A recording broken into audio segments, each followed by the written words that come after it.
This is the first day of the robot project. We are gluing down our motors. These motors are currently permanent magnets, but once electricity flows through them, they'll become electromagnets. We put wood underneath the motors, so when gluing, the motor will have 2 points of contact. This creates a stable and secure connection.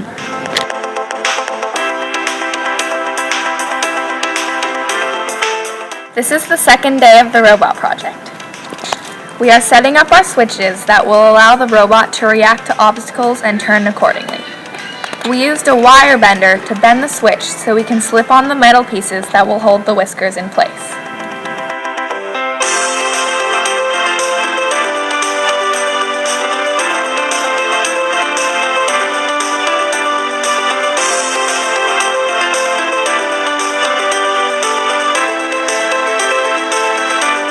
After that, we glued on the switches. We used cardboard to lift one up so the switches would not interfere with each other.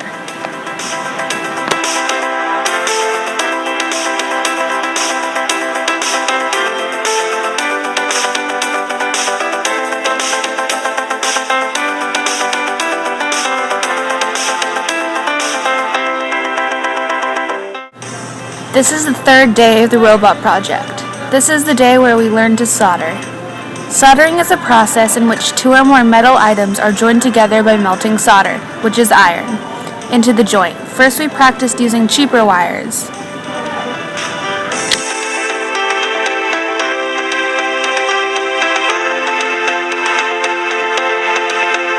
Then we began to follow the robot wiring schematic and began to solder our wires together on the robot.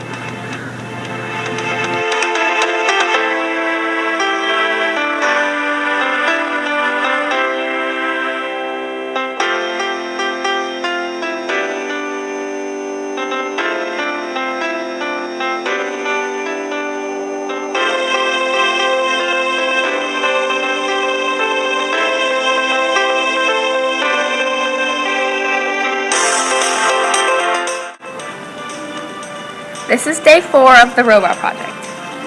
This day we glued down our 9-volt batteries that will be our power source.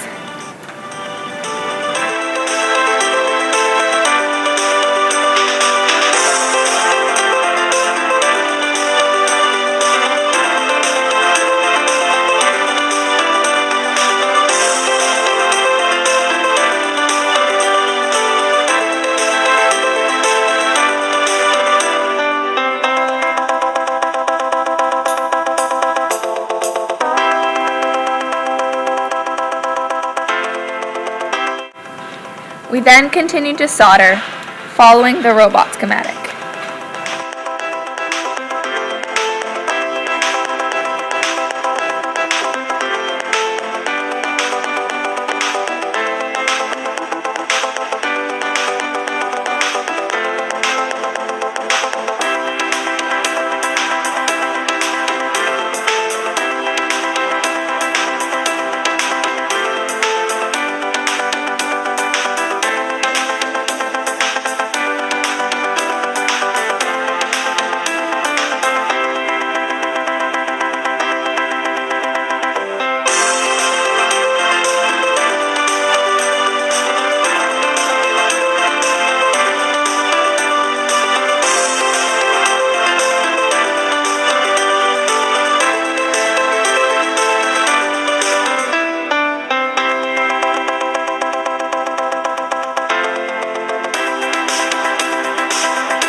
Before finishing the soldering, we tested the direction of the motors using alligators. This is day 5 of the robot project. This day we completed the wiring of our robot. After we finished soldering all the wires, we could test if we had complete circuits. A complete circuit is when electricity flows from the power source through all the wires and back to the power source. A complete circuit is very important when making the robot because when electricity can flow through all the wires, the robot will function well. In this case, the battery sent electricity through the wires and allowed the motors to turn forward.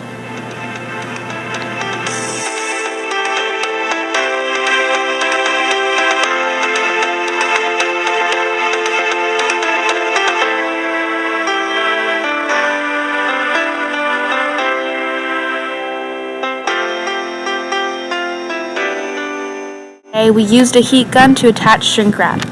Shrink wrap was used to create friction between the drive shaft and the ground.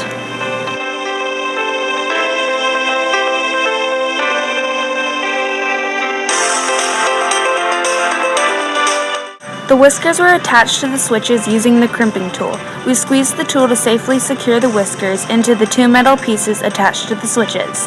The whiskers were used to hit the obstacles, press the switches, and cause the robot to turn away from the obstacle.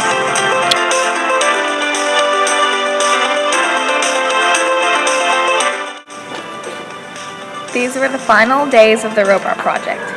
We had many maze trials and had to make some alterations to our robot, including adding more shrink wrap. This created a larger circumference on the drive shaft, which increased the speed. We also adjusted the binder clip on the back to create a more equally balanced base.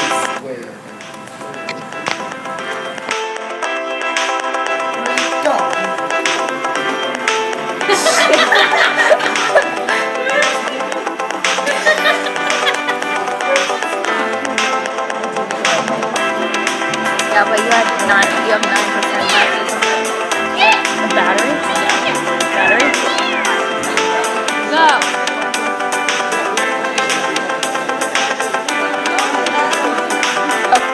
That should be touching that. That's gotta be touching that. Yes. That.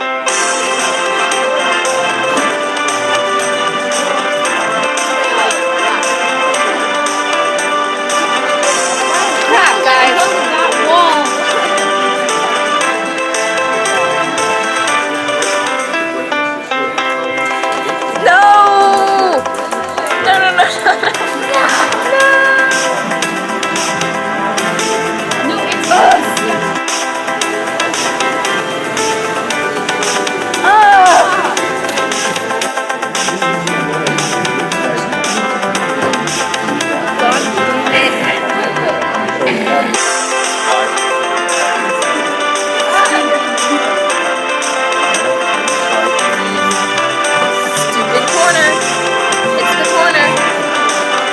Really?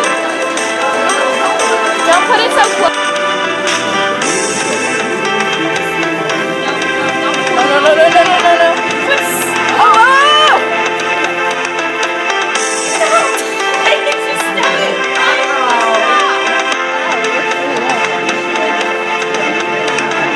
No! Fudge life. Clips, they need the clip. Guys, I forgot to. Ah!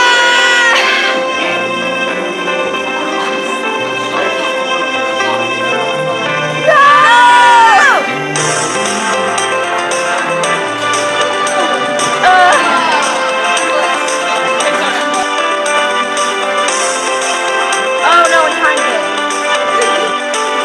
Focus out.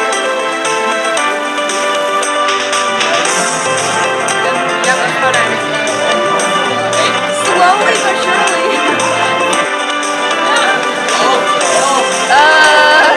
Keep going.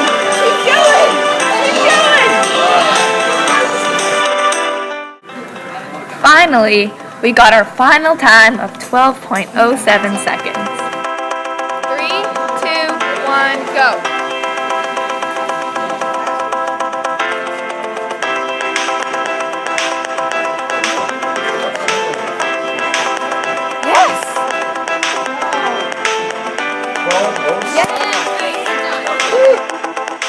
In this project, we learned a lot. We learned about many terms such as complete circuits, friction, balance, and many tools as well.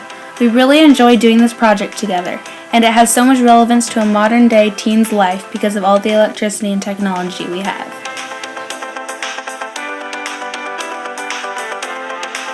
One of our many successes was how well our group worked together to produce the final result.